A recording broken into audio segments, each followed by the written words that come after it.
Howdy gang, this is Roaming Prepper. I hope you all are doing well. Well, today we're gonna continue to do the dry goods storage. There's a lot of economic pressure on the food supply. I will be right back and we will talk more about that.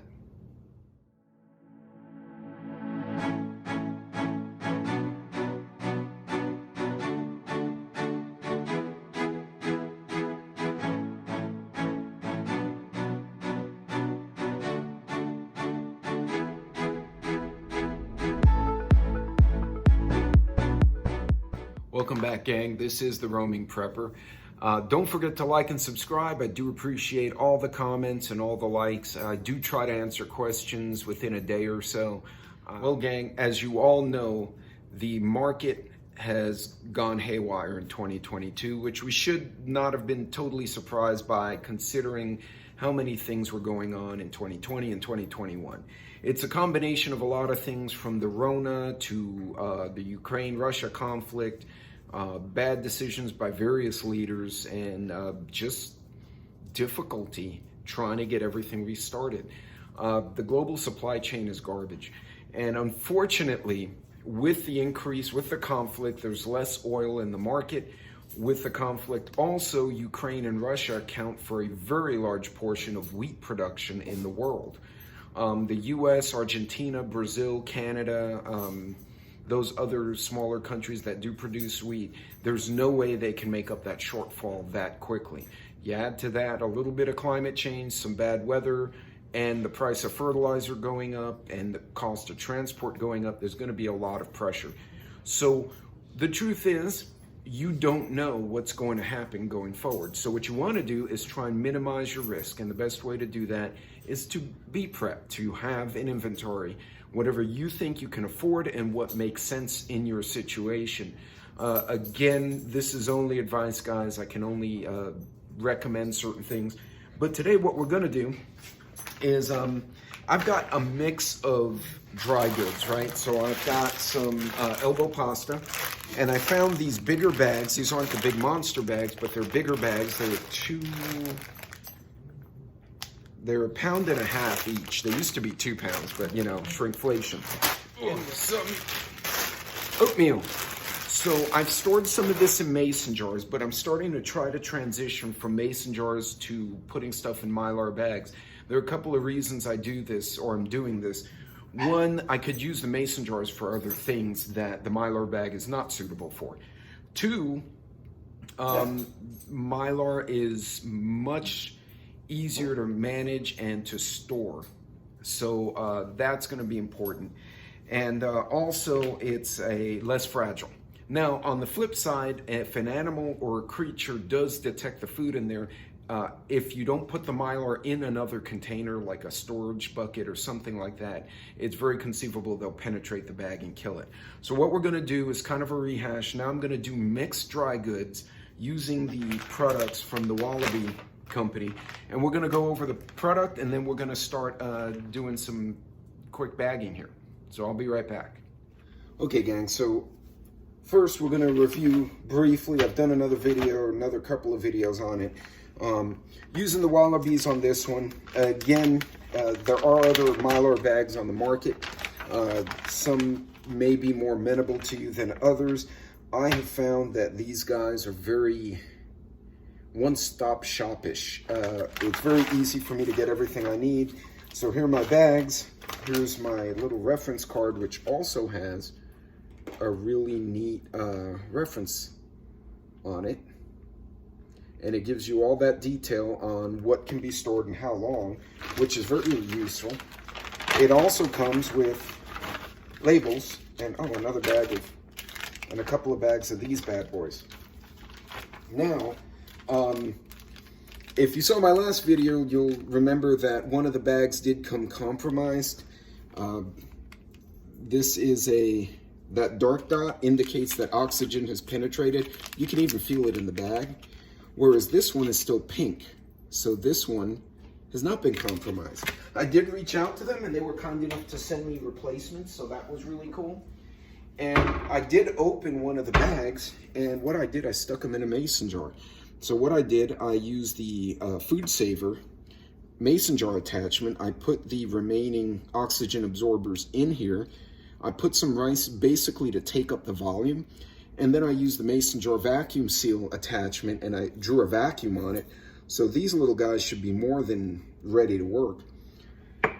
And what I'm also gonna do is I'm gonna use my food saver over here to kind of help me pull the vacuum. So first things we're gonna do, the mason jar attachment, because I will be pulling a vacuum on those O2 absorbers here in a little bit.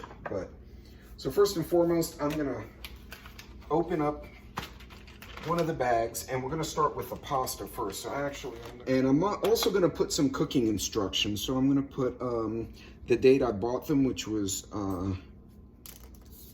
the mylar bag should accommodate both bags of this.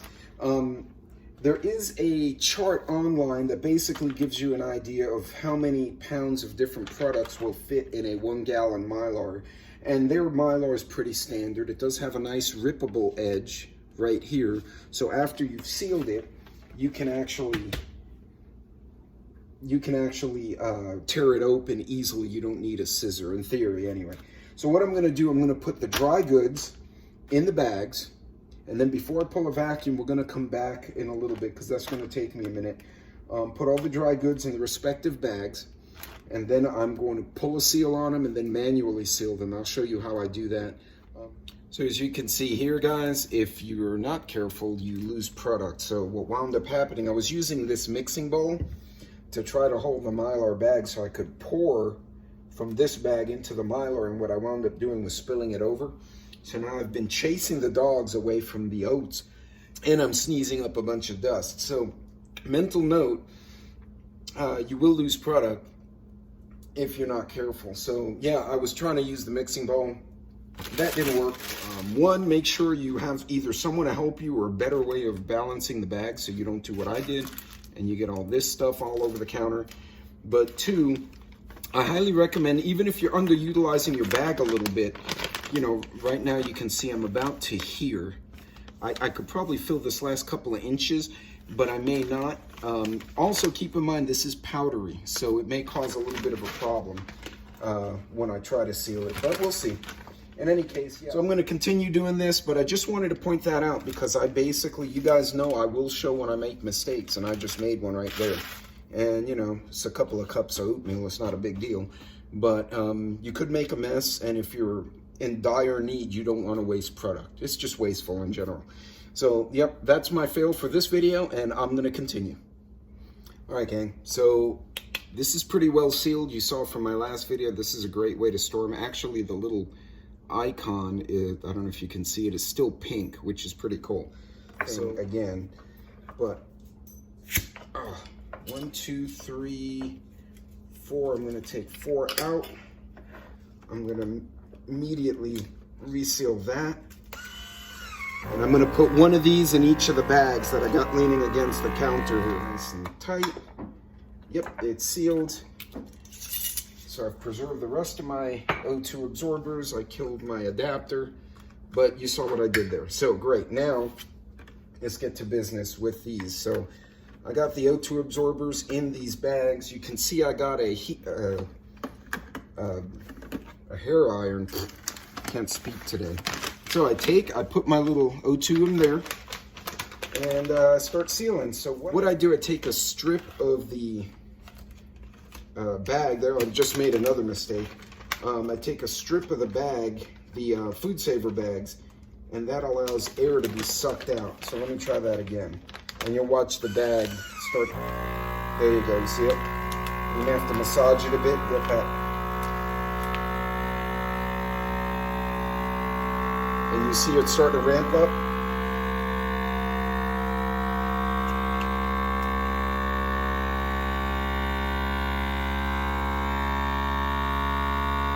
Now it's gonna try to seal it like it does for a food saver bag, but the strip isn't hot enough, and that's where this bad boy comes in.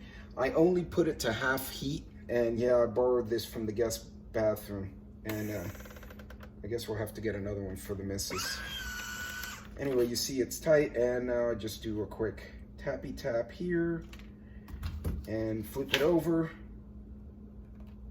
And then there's a little bit in the middle I didn't reach, so I'll seal that. Give it a few little, make sure it's sealed all the way across. And there you go. And I'm gonna repeat the process with the next one. So actually, instead, I'm gonna do the pasta. So you see what I did here. Once again, put the O2 absorber, put the little strip of food saver bag over here. See, just to where it peeks out.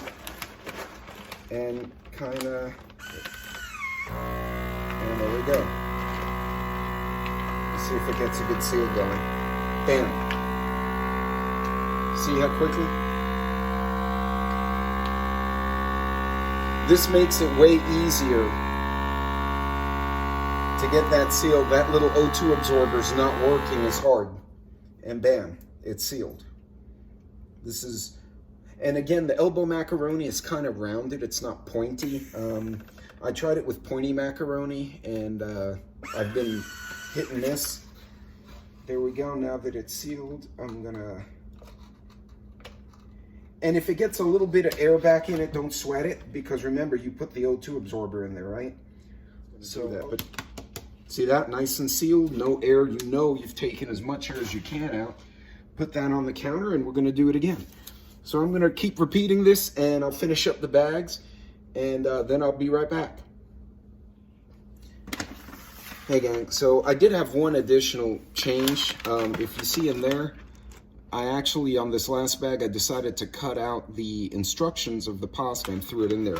I probably could have done this for all the bags, but oh well. Anyway, mental note, you can do that. Throw the O2 absorber and the instructions in there. Just make sure the bag isn't funky or has bugs. This is a little piece of plastic, so it's not gonna hurt anything. I'm gonna seal it up, and yeah, then we'll wrap this one up. All right, gang, so as you saw, the mylar bag, I've tried it originally with rice, which is pretty much the staple of mylar bag storage. And now I've tried it with oatmeal, which is very powdery, and the pasta, which is irregular. So this is macaroni, and yeah, it's super, super hard right now. I'm gonna leave them out overnight, make sure they maintain the seal. But again, I use that little strip of the food saver bag on one side. You can actually do two if you want, it's up to you. Why for multiple bags is because when I open one, I'm not committed to using a large quantity of food. Also for trading, as I mentioned in the other video, if I want to, somebody down the street needs help or they want to trade, hey, I got powdered milk, does anyone have pasta? I can trade a smaller amount, and I'm not committed to showing all my storage, but more importantly, so we're not exposing it. I'm gonna try a few different foods in the future, but right now I'm super impressed. Right now the wallabies have held up pretty good.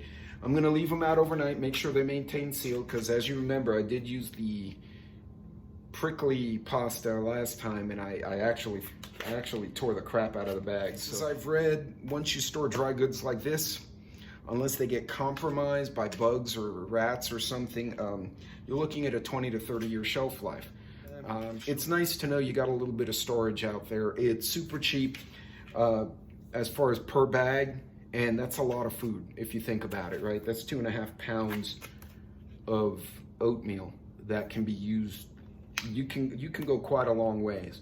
So guys, that'll be it for this one. Thank you for coming to check out the video. Don't forget to like and subscribe. If you want to share, I'd be most appreciative of that too. But make sure you have enough food. If you're just starting, don't freak out. This may look like a lot. Actually, this is a really cheap way to start prepping. We're coming up on hurricane season in June, which happens every year. It's like Christmas, not a surprise. Tornadoes have already occurred in Texas and a few other states. This is why you get ready. It's not for the aliens, it's not for Godzilla. It's for the things that happen in real life every year to somebody. So make sure if you're the somebody it happens to, you have something to fall back on. Until next time, Godspeed, be safe, and I will try to answer any questions you have in the comments below. Take care, and I'll see you later.